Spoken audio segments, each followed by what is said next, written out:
we're talking a lot about the token woman on a board. That implies one woman on a board.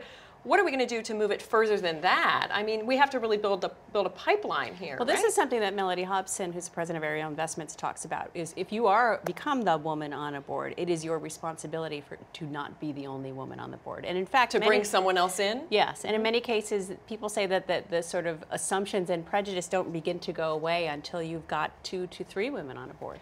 You know, I think too, so many Fortune 500 companies do not allow the direct reports to the CEO to be on boards, and boards are a terrific training ground. And in this day and age, when networking is a key strategy for every company out there, having your most important people in your company on boards could be really helpful. That's a great idea of a tangible thing we need to do to improve the situation. What else? What's one other thing that we could do? Well, I would also say, too, you have to be careful, not too many. If you are too overstretched on boards, and again, this is another pressure I think that's even more difficult for women because they are looked to as representatives.